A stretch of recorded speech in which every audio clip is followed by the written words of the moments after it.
my name is Angela MinhTú Nguyen, and I like my name. I like that my parents gave me both an English and a Viet first name, a compound Viet first name. So I go by Angela or Tú, or I guess MinhTú, or any of those combinations. My pronouns are she, her. My age is, I'm 41.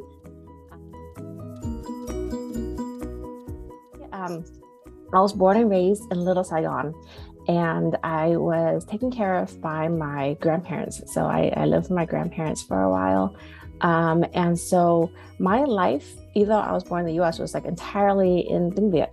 And so I didn't know any English when I went to school, and I went through ESL. And so it was a really interesting environment for me because it was so Vietnamese. It was Vietnamese at home, it was Vietnamese all around me in all my extracurriculars.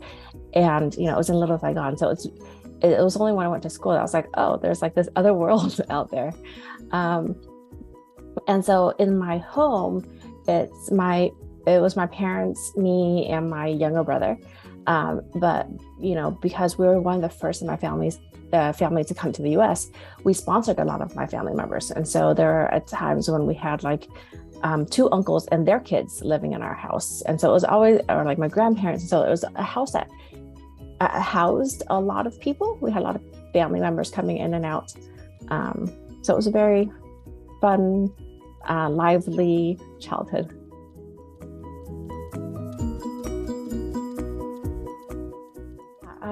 So like when I went to my first day of school, I still remember because my mom's like, okay, if you need to use the restroom, what do you say? And I'm like, I need to pee. And that's the only thing I knew coming into kindergarten.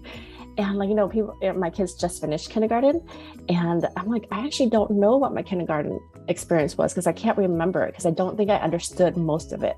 It was in a different language for me. And so I don't have much of a memory. I do remember like when I think of my elementary education, just ESL.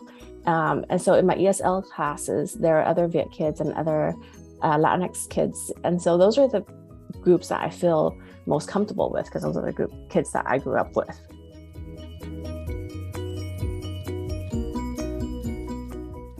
Being in Little Saigon now, when my high school was mostly, I felt like it was mostly Viet, but it was probably mostly Asian and Latinx. And so those are the 2 groups that I tend to feel drawn to. And so those are also the groups that my friends come from now. So most of my friends are either from Asian or Latinx backgrounds. Like my kids, they learned Spanish before they learned English, and that was very natural for them because most of the people that we had come over to our house spoke Spanish. And so it was just like, oh, okay, we speak Viet with our family, and then we speak Viet with some family friends, and we speak Spanish with family friends. It's really nice. So now that I've moved away from the community and I'm meeting people who are like other Viet people from other areas, I hear stories of like being feeling isolated or feeling like having like racist remarks made towards them or feeling like they didn't quite fit in. And I really never had that experience. Like I really felt like I fit in at school and in my communities because it was predominantly Viet, and if not predominantly Viet, then predominantly Asian, and if not predominantly Asian, then predominantly people of color. Although I would say that there aren't many Indigenous or Black people in Orange County.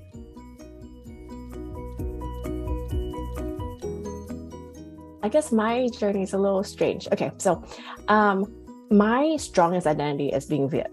Okay, so that's always been something that's a huge part of me throughout my childhood and then up into my adulthood. And the other identity, especially before I left for college, was being Catholic. My family is super Catholic. I have all of my dad's sisters are nuns. Like my family, I have priests in the family.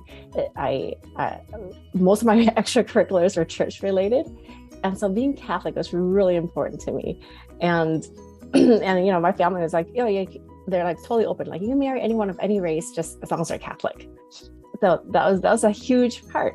And so as you can imagine, that was something that I struggled with later on. But growing up, it was just being Viet, being Catholic. And so to be honest, I knew that I was, I guess, bisexual, pansexual, but I didn't know that was different. Okay, so like growing up and people are like, oh, that guy is cute or whatever. I'm like, yeah, that guy is cute and that girl's cute and all these people are cute. And they're like, who do you want to date? And I'm like, anybody. I don't want to limit it to like race or gender. And I just thought that was normal. Like, I didn't realize that was different, right? I just like, oh, okay. Like some people, prefer someone of a certain race and some people prefer someone of a certain gender. Okay, whatever. Like for me, I didn't feel that, right? Not saying that sexual orientation is a preference, but for me, I didn't feel that. And so I didn't realize it was different. And it didn't really come into like, it wasn't an issue because I just say that. I just like, oh, I like everybody, and anyone's an option, I guess. And so when I went to, I think being queer was an issue, or like it was something that I had to struggle with once I got to college. And so once I got to college, I met my now wife. And so I guess like I feel the beginning years of my college years was really marked by how much I struggled with being Catholic and being with a woman. So not being queer, but being with a woman. And at that time, the Catholic Church was like, oh, it's fine if you're queer, if you're gay, as long as you don't act on it, right? So I'm like, okay, how do I do this, right? And I thank my wife all the time now because I remember there are moments I would break up with her like multiple times a day. And she's like, I can't do this. I can't do this. Okay, no, this is what I want. This is like, I can't be without you. No, I can't do this. And it was just like constant roller coaster. And so that was a big part of, I guess, the early years of being with a woman, having that struggle. And strangely enough, so I went to a Catholic university, and at a Catholic university, they have you take religious classes, and it doesn't have to be about Christianity or Catholicism. So I took like a Buddhism class, and then there are other classes too of like, just different religions of the world. And I was trying to like understand religion and seeing like the similarities across different religions. And then for my master's program, I moved up to Long Beach, and I found a Catholic church that actually belonged to like, the diocese and stuff like that. And it was a queer-friendly church. Like I remember the priest going, the church is just behind. You're fine who you are is totally cool. The church is still behind. I was like, wait, what? This is amazing. And so I think once I heard that like explicit acceptance of who I am in a Catholic setting, I was like, okay, I can handle this. Like, this is good. I don't have to like struggle with this anymore. But strangely, after that, I stopped being Catholic.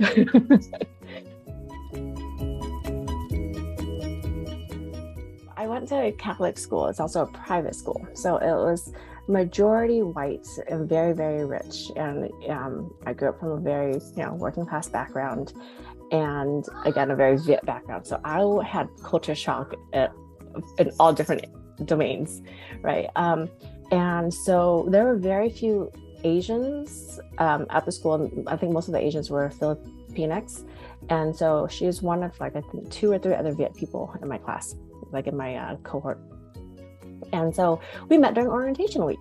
I was just like, hey, you're Viet. She's like, and so are you. And so we're actually friends for a year. And then we were roommates for our second year. We were roommates for about a month before we got together. But then looking back and like talking to friends, they're like, yeah, we kind of all knew. So I guess there's chemistry, there's sparks before that, and then we roomed together, and then like it was just bound to happen. So I mean that was I don't know how to explain that. It was cool. We were very compatible. And she still is, right? Everything I ever wanted in a partner. And at the time I was just like, oh, okay, she's a woman, but like, yeah, she's everything I ever, like, that's what I'm looking for in a life partner. Yeah.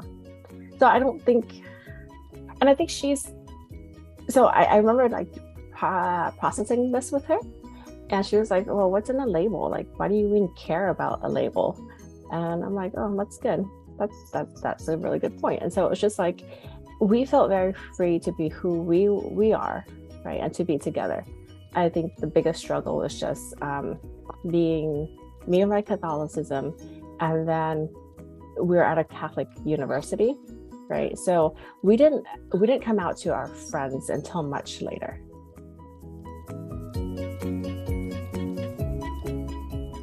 We had like a gay club, like it was a pride on campus, and so we were kind of like in and out of that, and so we knew that there was like a little community there, and that was nice. I guess it wasn't too hard not coming out because we're both private. So for both of us in our previous relationships, people didn't really know about it either, right? Not so it was previous opposite gender relationships or previous relationships with men. People didn't really know about that, and so it wasn't like that much of a difference. I think what made it hard in terms of like being in the closet was it was a new relationship, and I wasn't ready to share with people, like especially like my family. And so it was kind of like, oh, yeah, I'm busy, or like I have this or that to do. And so coming out with those excuses, and I felt like I wasn't being authentic or genuine or my full self. But I think once we got more serious, where I'm like, okay, yeah, we're going to spend our whole life together, we're going to have a family together, that's when I was just like, okay, so here I am, I'm certain of it, so I'm willing to let other people in on that. And so I definitely came out to my best friend, my brother first, and then my friends, and then with my family. I guess it doesn't get really talked about. It's just like, hey, we're always here, and here are our kids, and like everyone just kind of knew. We didn't like explicitly say it. And then last, I think, would be my classmates and my coworkers, just because now I feel really old. Way back then, like like outright hetero-sexist comments were made all the time, and we also heard stories, and we both wanted to be university professors, and we didn't want our sexual orientation to kind of keep us from those dreams, because we knew that discrimination existed. We knew that people got discriminated against because of their sexual orientation. And so I think once we got our tenure track faculty positions, we're like, okay, here we are. Like, we're not hiding it from anybody. My family is very Catholic, and so like I knew that if my parents found out, like especially when I was in college, they would like totally cut me off financially, possibly, right? And so college was a really busy time for me because I was going to school and I was working multiple jobs, so that just in case I got cut off, I could still like afford a roof over my head. So that fear was very real, and that's how we responded. So like throughout college, I think after my wife and I got together, we were both working a lot. We rarely saw each other. Like I think we just came home to like sleep, and then the rest of the time we're either in classes or working, because we wanted to make sure that we could be financially independent in case anything were to happen in terms of being cut off.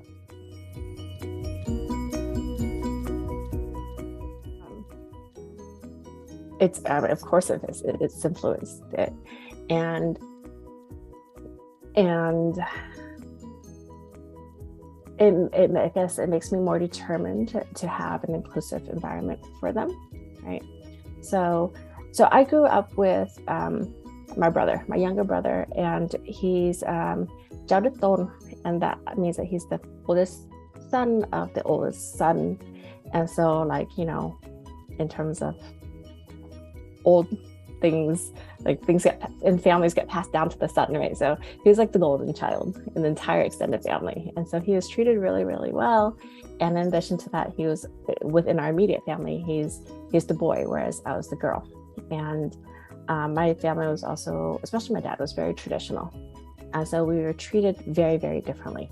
Like there are certain liberties that he had that I didn't have, and there are certain comments made about like what boys are capable of doing and can do and should do versus girls.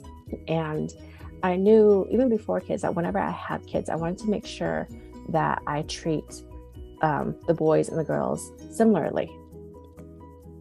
So my twins, they're born, one was assigned male at birth and one was assigned female at birth.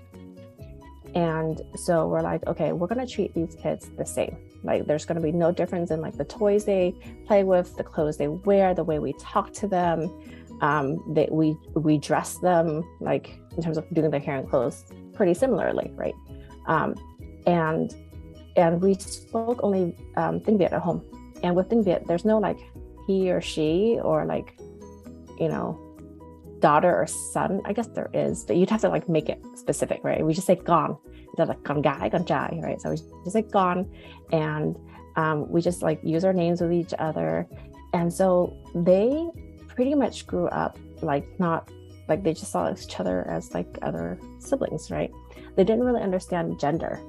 And so they went to kindergarten this past year, and they learned more about gender. And so they've been exploring their gender. We've been talking about gender a lot. And so I think one of them is agender, where one kid is just like, this whole pronoun gender bit is just bogus. Like, why even subscribe to that? That's silliness.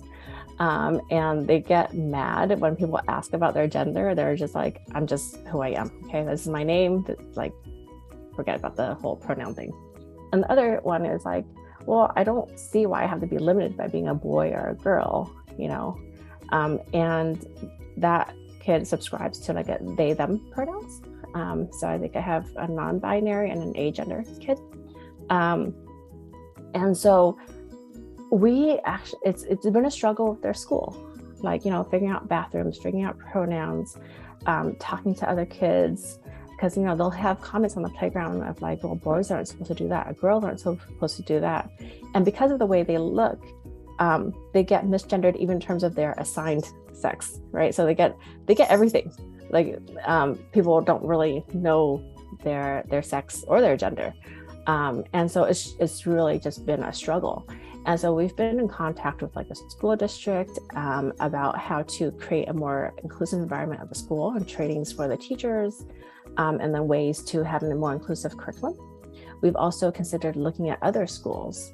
And so that's been like a huge part of my year this past year is, are there other schools that are more inclusive? And it made me reflect on my own experiences. Like, if I had a more inclusive environment growing up, or I have an environment where we like openly talked about sexual orientation and gender identity, how would I be different? How would I feel feel about myself and who I am? So yes, definitely made me, my experiences have influenced my parenting and encouraged me to be more proactive for my children. So yeah, lots of meetings and talking to people and advocacy for my kids.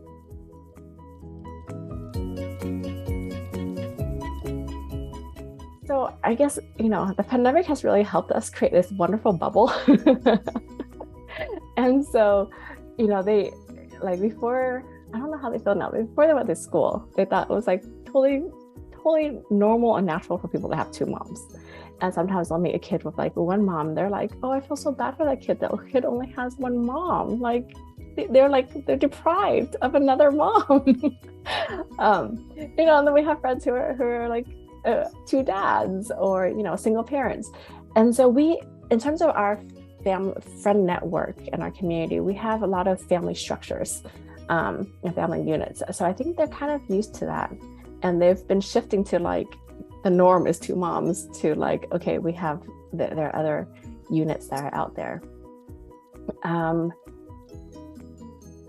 You know, we probably had the most explicit conversation this past year in terms of like, with Pride Month, like talking about sexual orientation, gender identity, and how people feel and stuff like that about queer people. And I don't think they feel like different, ostracized, alienated, less than in any way because of our family and who we are.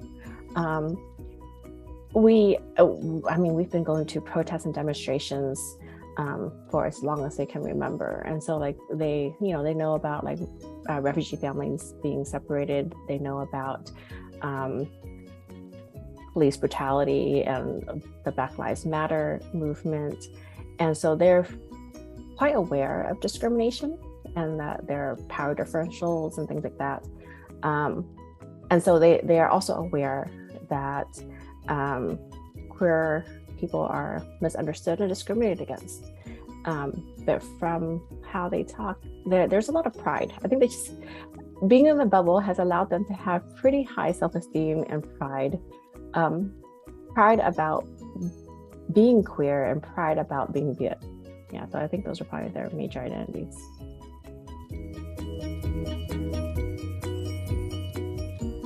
Yeah, so I can give some examples. So, they started kindergarten and the teacher was like, okay, all the boys put your backpack on this, this shelf or this closet, whatever. All the girls put your backpack on this one. And they're like, okay. And they just put it into whatever one was emptier or, closer to them or whatever. And the teacher is like, no, you have to put it in, one kid has to put it in the girl's closet and the other one has to put it in the boys' closet. And they're just like, that makes no sense. Why do we have to be separated? And why, like, what is this idea of this girl and boy thing, right? So we talked to the teacher about it. And the teacher is like, well, I've been doing this for 30 years. But like, I've never had an issue. Like, no one has ever complained about girl and boy closets. And so we're like, yeah, well, we're telling you now, like, that's not inclusive, right? And then the teacher's like, well, how else would you do it? Like, how else could I split them up? Because we have two closets and they don't all the backpacks don't fit into one. And we're like, that's the only thing you can think of is, binary gender. And so we're like, we can do colors, we can do numbers, we can do letters of their name. Like, we're like giving her all these examples. And she was just like, oh, I guess, yeah. So, like people get stuck in their ways of doing things and they don't interrogate that. They don't think about alternatives.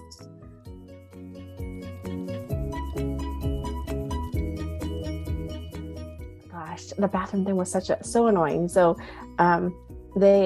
we addressed the bathroom issue with, I think, the principal and the teacher at the beginning of the year.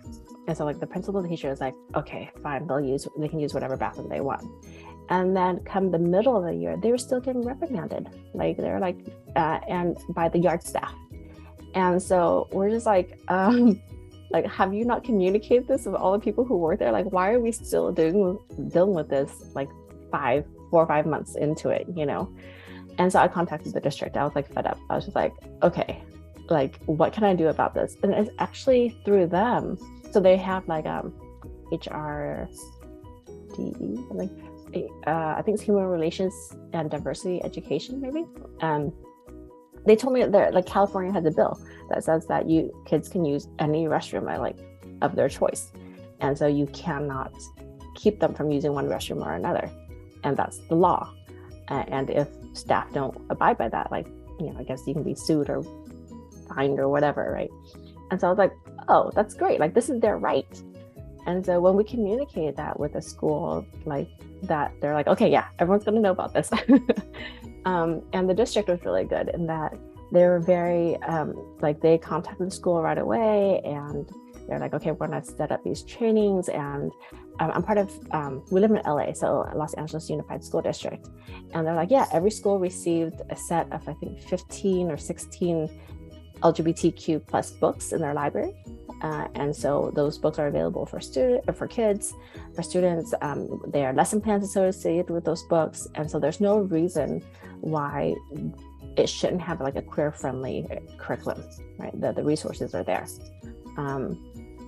And so from my experience, the district has been really great. They have it's virtual, like a virtual club for kids who identify as queer. And they have a virtual club or meeting for parents of queer kids. And so I feel quite supported.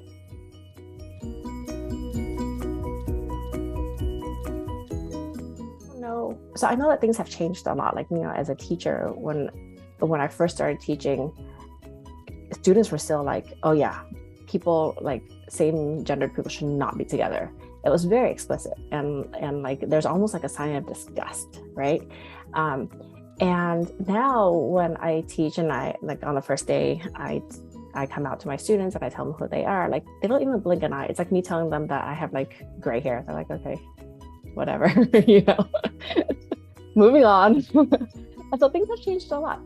And so I don't know if it's that, or if it that I'm living in LA versus Orange County. But like in LA, people don't really blink an eye. Like, you know, we do family walks, we meet people at the store, at the park, wherever. And they're like, okay, yeah, two moms, you know, like, so what? Like there's nothing different there. And so that has been really, really nice. In terms of like things that my kids are engaged in, we're in a Viet language playgroup. And so it's a bunch of, it's in my immediate neighborhood, there aren't actually a lot of Viet families. And so what happened was like we tried to get together to promote Viet language among our kids. And so we actually have families throughout LA County that we just like do playgroups. We get together and the kids play, and we try to speak as much Viet as we can in these playgroups. And so that's probably been like their consistent thing, and they've been in that for, gosh, is it 4 years now? Yeah. And we're the only queer family in the group. And so at first I was just like, oh, I don't know about this, you know. But at the same time, like no one bats an eye. All right, they're just like, oh yeah. And sometimes I feel like, you know, with maybe, again, I don't know, time or geography or whatever, they're like, oh yeah, as adults, we're okay with you being queer, but I'm not sure if I want my kids to know that you're queer, you know? But there's a playgroup, so we're there, it's a family. So it's like, they're, you know, all the kids know these two kids have these two moms.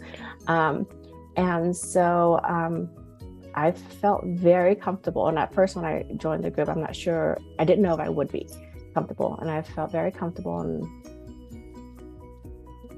the group. Yeah. I mean, I wish there were more queer families in the group, but I'm comfortable in the group.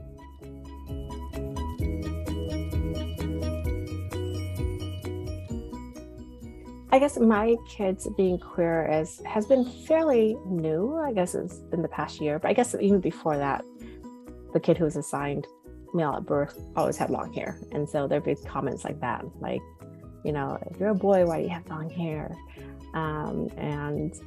And so we're like, you know, that's what, you know, the kid wants to do. And that's what we're going to do. Actually, the first time I heard about that is when James from VROC and I went on Lita's show. And one of the commenters was like, yeah, is it because you're queer that your kids are queer, right? Like you're like raising them to be queer. And so that's the first time I heard that comment.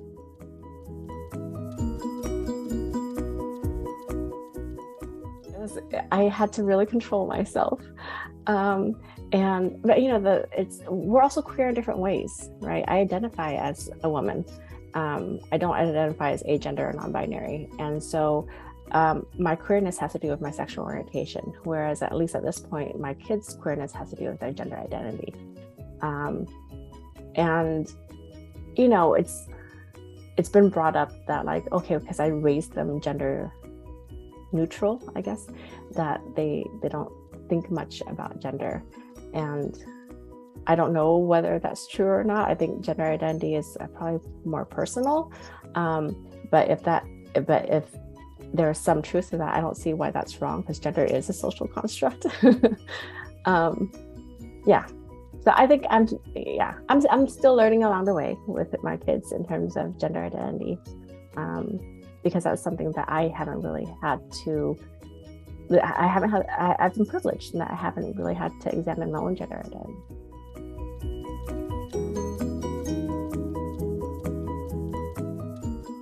So I try to expose them to a lot of things, and we try to learn together.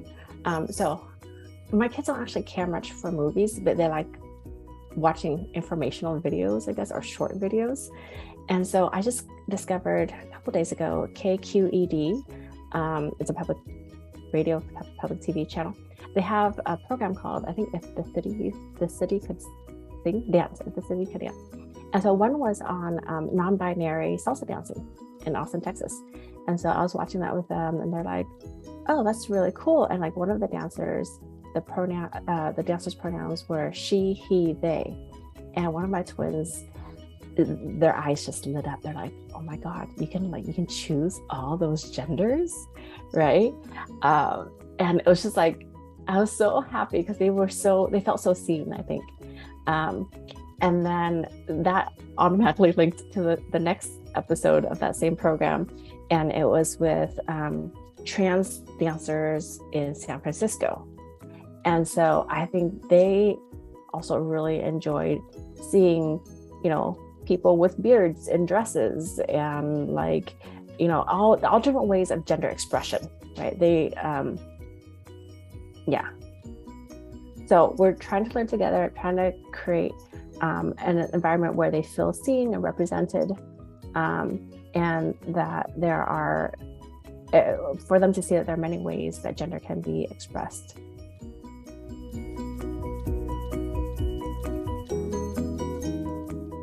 So my wife and I are very compatible, and especially when it comes to parenting.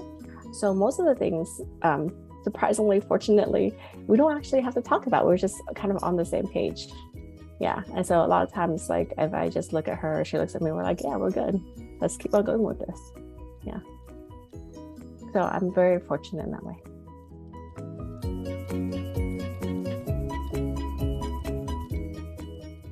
I think before I became a parent, we talked a lot of, like my wife and I talked a lot about parenting, like how we want to parent our kids, what we definitely do and don't want to do. And so I think like one that came up all the time was like gendering our kids, and making sure that we express equality in our kids. And then being, Viet Americans, we had to kind of negotiate, well, what Viet values do we want to continue and nurture, and what American values. And so I know that like some things that we do, like my American friends of color, but not non-Viet friends are like, oh, that's interesting. I didn't think of doing it that way. Or there's some things that we do, and our family members, especially either older family members or family members our age from Vietnam, are like, oh yeah, we don't let our kids do that, or like we don't do that with our kids. And so I think we really do a combo of Viet and American things, and you probably want examples, so I'll give you some examples. So, oh gosh, I can't remember. So like, one of the I guess very Viet things is that we see our family, our kids, as a very core part of the family, right? And so, with American, in American settings, it's like, okay, there's like a kids menu, or there's like, there's a parent night out, or like parents only, adults only restaurants, or like adults only weddings. And we were like, no, like our kids are part of our family. We do things together. We eat together. The kids are going to eat what we eat. If we go to a wedding, it's with the kids, or we don't go.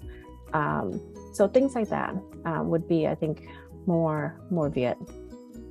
Things that I think surprised our Viet family was we do want them to kind of, I guess, explore and take more risks. So for example, when we're at a playground, we're like, okay, go ahead and play. I'm gonna watch you from here. And they might trip, or they might be hesitant about something, but we're there a little bit farther away. Whereas our Viet family members would encourage us to be like right behind them to make sure like they don't fall, like just have a hand on them the whole time, right? So I guess like those are very simple, I think, examples of how we try to negotiate those two set of values in our family.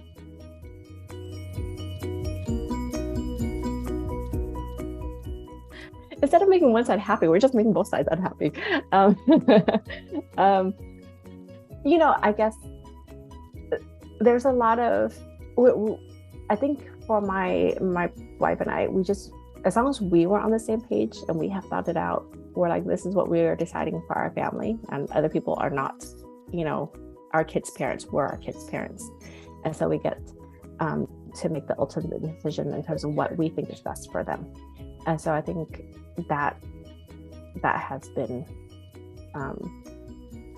that has kind of been our guiding thing of, okay, well, we'll focus on our kids and what we think is best, and again, how we want them to grow up and what values they subscribe to. We're pretty good at resisting peer pressure or outside pressure.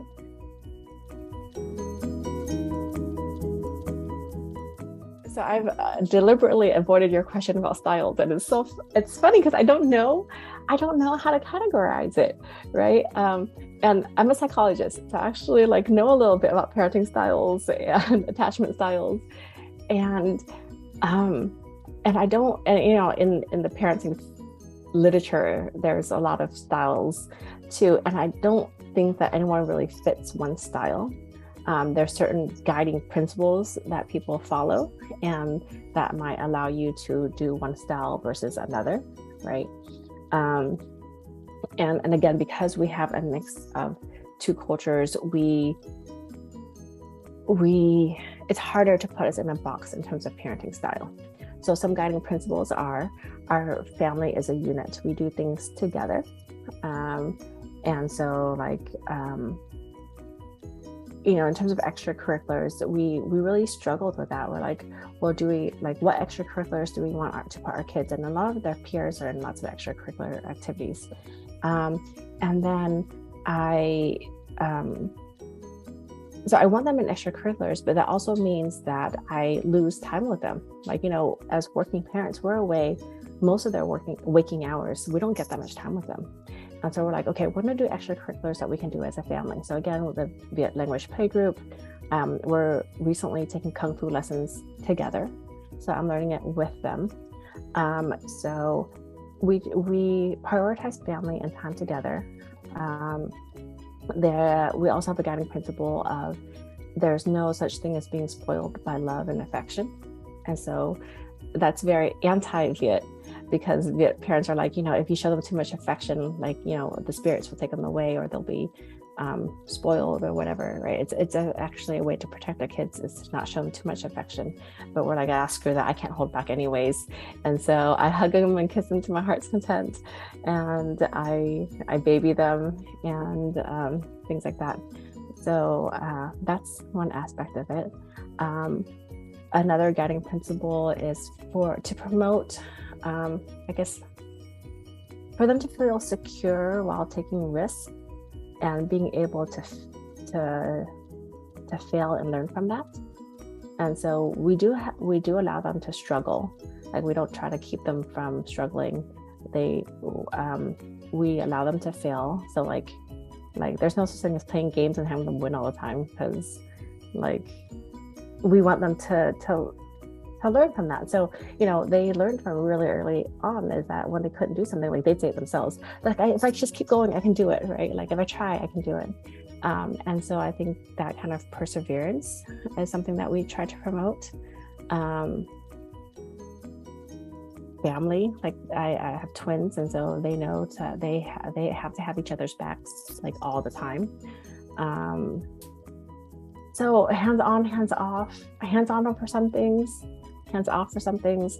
Hands on, I still fed them up until at least 3 or 4, and that's very anti American parenting, because kids should be independent and feed themselves. And I'm just no, it's messy, and I don't want to clean it up.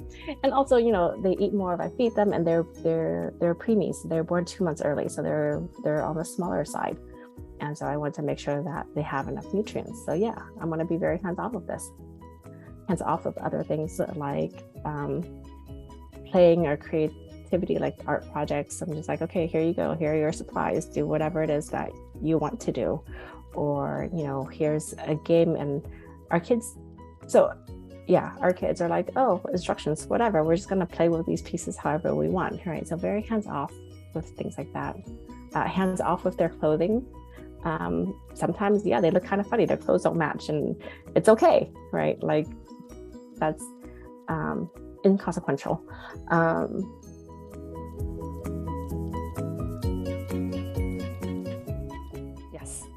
So, being a female, the idea is like children are to be seen and not heard, right? You don't talk back. You should be very obedient. And our kids, they're still obedient, but they're also very vocal. And I was very grateful for that, especially this past year in kindergarten, right? So, they when they didn't get to use the restroom of their choice, they're like, no, this is my right, right? And one of the yard staff is like, no, you have to use the other restroom. And so one of my twins was like, who told you that? And the yard staff was like, the principal. And so my twins like, can I talk to the principal? And I'm like, yes. Like the empowerment, or like, they'll talk about some of their peers, and they're like, so-and-so says that, like, I have to, that, like, I'm a boy or something, right? And so they're like, oh, poor kid. She hasn't learned that, like, you can't tell someone's gender just by looking at them yet. One day she'll learn. And like, it's just like so much confidence in who they are, not like, oh my God, like, I can't believe, they said that about me, right? I was like, no, this is who I am, and you need to get with the program. Yeah, so I'm very proud of that.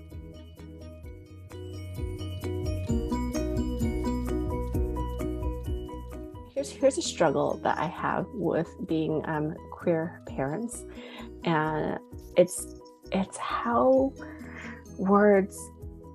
to translate words in Viet, right? So like my kids have like younger cousins, and so they learn the word Jan. So one of them goes by Jan, right?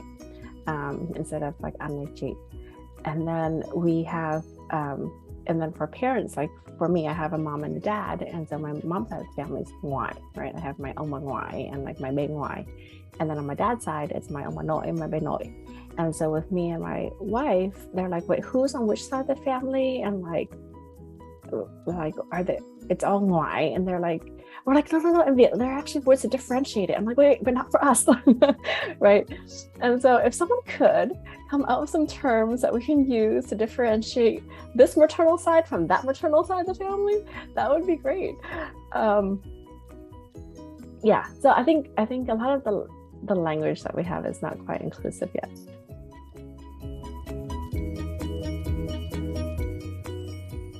Well, but there are steps that we take, and like I said, we try to use much more gender neutral terms, right? So like instead of specifying like girls like guy and jai, like girls and boys, we just say like jam, right? Or like so we use jan, and then like that we have a friend who, I guess it's part of their friend group, their age group, but their dad carried them, right, was pregnant with them, and so we are very cognizant to not ever use the word like pregnant women, right, just like pregnant people, so like I guess little language things like that, but I think it's a little harder for us. So like we're like ông bà, or I don't know what to say with that, right? And like we have like go and do, and so we're trying to come up with words. We're like, should we just combine them, come up with another word? So I'm throwing it out there in case if someone wants to come up with a list of words that we can use as a community. I'd be very appreciative. But yeah, we just try to use, ban or like back, or like just more gender neutral terms as much as possible.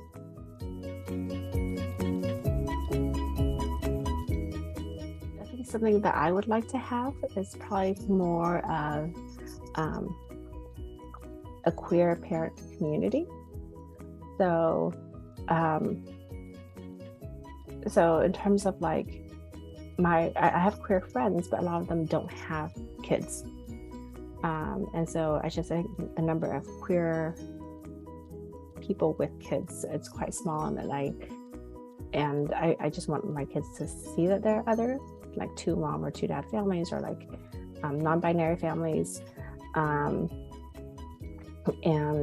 then also the my queer friends tend to be more white. And then, so I feel like I have like two separate groups. I have like a group of queer white friends, and then I have like friends of color, which is why I'm so drawn to VROC, because I'm like, oh, it's like both. I can be both. Yeah, so those are other things, I guess, other concerns, thoughts, requests I have to the universe.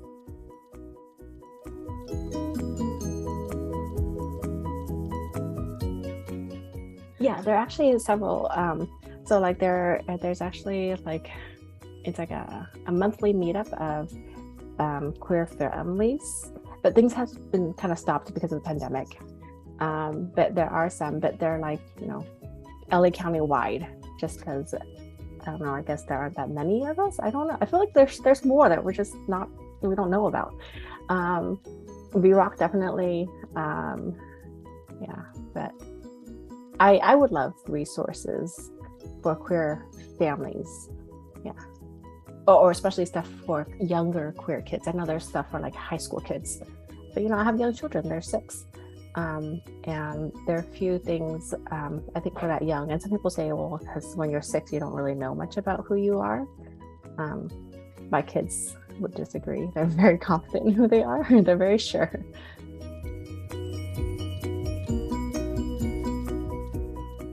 It was a little frustrating because I wanted to come, you know, as tenure track, or as people who want to be professors, we don't really get a professor job until like near our 30s, right? Like some people like in their late 20s, some people in their early 30s. And so, I mean, that's a long time to be in the closet professionally. And so it was annoying, I think, more than anything. And so I got my job, and like the minute I got my offer, I was just like, yeah. So my wife and I, right? And they're like, wait, what? And what was interesting is like I had like another queer person that I knew at the university told me, I had no idea you were queer. You just don't look it. I'm just like, wait, I'm getting this from another queer person. I'm supposed to look a certain way? That is so like BS, right? I don't look queer. Yeah, so I guess there's that. It's been fine, I guess.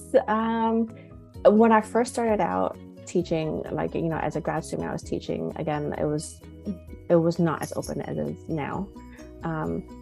I very appreciate the climate that we have now, that students just like really don't care.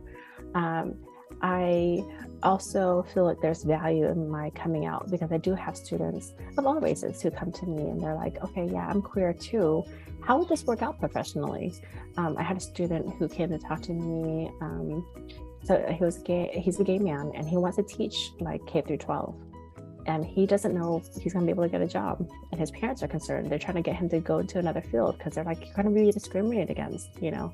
And so I think just being someone that those students can talk to, or at least just, even if I don't have an answer, share their concerns and fears with, has been nice.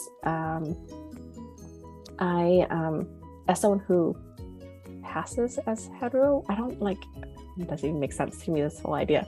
But anyways, being someone who passes as hetero, I know that there are privileges associated with that. And then there are lots of assumptions, right? So a lot of people just, they don't have kids, and they just assume that my husband is da-da-da-da, right? Maybe because they don't think that queer people can have kids, right? I must be hetero if I have kids. Or maybe because of the way I look, they don't, like, they just assume that I'm married to a man. And so, God, more times than I can count at my job, I've had people just assume that I have a husband, and I'm like, and my wife, and they're like, oh, sorry, you know. Yeah, it's a little frustrating. But in terms of teaching, I haven't had an issue with it. Like, it's kind of mind-blowing how much of a non-issue it is. And I know that can also vary by discipline, because I know, like, talking to other colleagues, you know, like the hard sciences, it's a little bit more conservative, or in business, it might be a little bit more conservative. I'm in the College of Humanities and Social Sciences, and so it hasn't really been an issue at all. again, surprising and so grateful for that.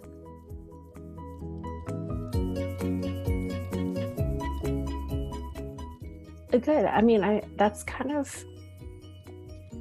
I love teaching, and one of my motivations, so I'm at Cal State Fullerton, and I wanted to be specifically at Cal State Fullerton because it serves the Orange County community, which is where I grew up.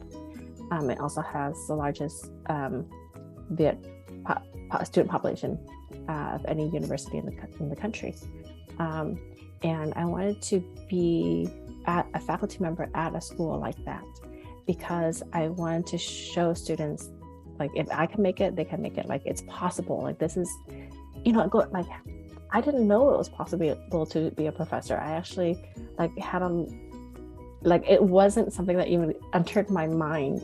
It was actually my wife who was like, yeah, you can do this. It's like, you can be a professor. I was just gonna go get my college, like my bachelor's degree, and that's it.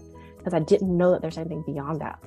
And so I wanted to be someone who can show students, like Viet students, queer students, especially like Viet female students who are told that they might be less than, or they should be in the home or whatever, that, yeah, you can do this. You can get like a grad education. You can be a professor.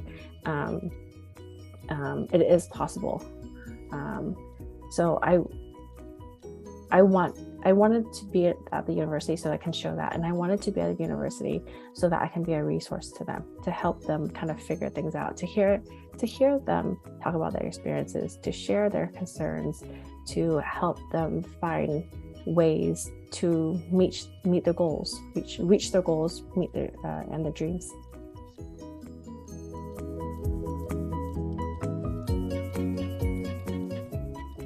I mean, the most rewarding aspect of my job is the relationships that I have with my students. That's what I remember. That's the reason why I do this job.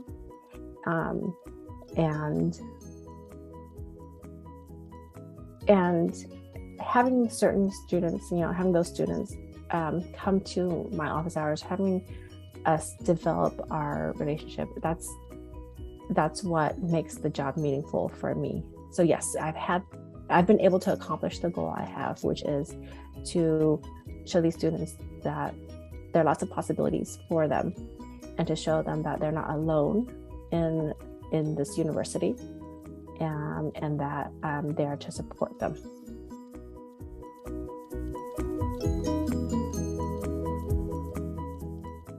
In academia, I think I have more struggles not being a queer person, but being a person of color. So if you're okay with listening to that, I can talk about that.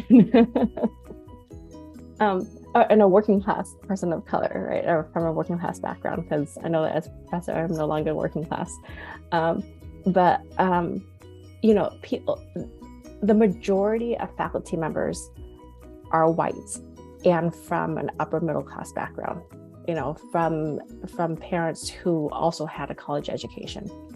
And so, among my colleagues, like in meetings, they'll make assumptions of like how it was just assumed that we'd go to college, and our parents sent us care packages. And I'm just like, I don't know what you're talking about, because these are not my experiences, And so, and they don't realize the things that they assume. They assume like that kids go on vacation for spring break. And I'm like, these kids are working more than 40 hours, our students are working more than 40 hours a week. They're not going on vacation on spring break. They're working more, to support their family. And so I guess it's good then that because of our shared background, I can share these experiences with my colleagues so they're more aware. But it is alienating in academia in that way, is that most of my colleagues come from a certain social class, and they assume certain things. It's hard being a person of color because academia is very white, and the things that we teach and perpetuate and grade upon are based on like dominant white values, and so it's hard to break that.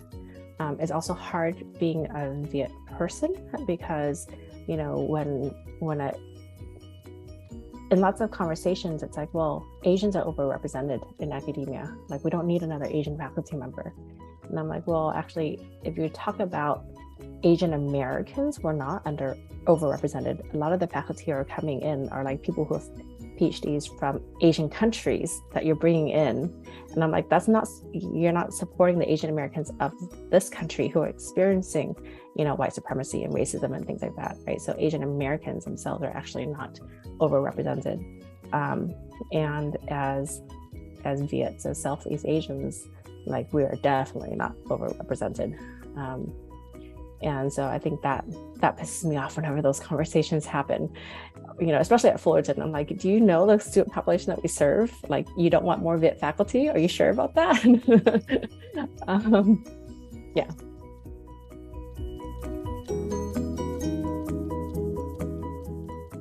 Maybe that's where my kids get it from, but I don't hold back. It also helps that I'm tenured, and so I am quite vocal. And I've told the other faculty of color and at my university, I'm like, if you're experiencing something and you feel like you don't feel safe talking about it or speaking about it, just let me know. I'm tenured and I will say it for you. And so when I see something that is racist, that is wrong, I speak up, because I feel like it's my duty to, because students aren't in those meetings. They don't get to, they don't have the opportunity to share and to speak up. And so it's my responsibility to them to do so.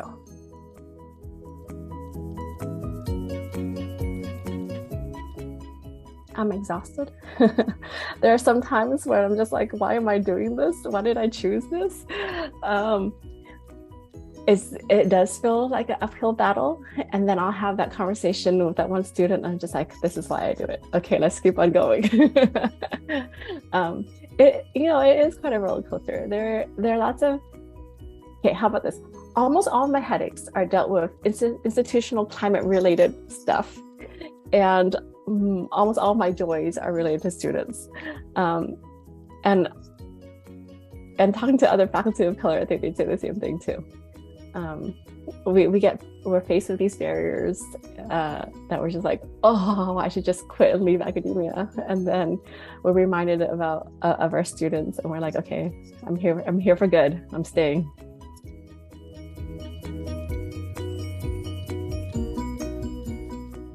Yeah, it's so people in academia, we have pretty intense schedules, and so like if you do a quick Google search, most faculty members work something like 60 hours a week, and so our job is more than full time, and it ends up being like at nights, on the weekends, holidays, even summer breaks when we're actually not being paid, but we still have to work.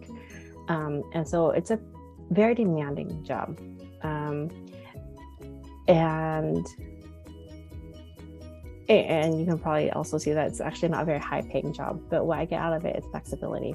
And so I can, in addition to being rewarding, I have a lot of flexibility. So I can kind of schedule things around my kids' schedule, right? So they get home from, I work until they get home from school. When they're home from school, I'm with them. And then after they go to bed, I work again. So that way I get to maximize time with them. And still get my work done. So yes, it's a balancing act for sure. But it's challenging, but it's possible. I'm grateful for the flexibility. And in the summers, I was a bit of a workaholic before my kids, and my kids have really helped me reprioritize and figure out what's important in life, right? And so I am actually working, so summers are unpaid for us, right? But we've always worked. And so I'm working less now in the summer than I've ever worked before, because I'm like, well, my kids are young and they actually like to hang out with me now. That might not last for very long. So I should enjoy it while it lasts.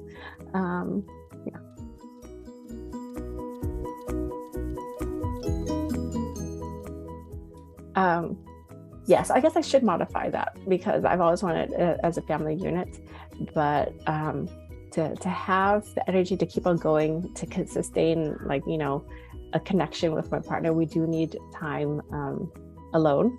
So we have about 45 minutes to an hour every day, because we live with my mother-in-law, and so she takes the kids for about 45 minutes an hour every night, so that we just have some time to, like, you know, actually have an adult conversation or to just like look at each other for the first time. But yes, that's very important for all those parents out there. That connection, or all those people with co-parents, that connection is really important to keep us going.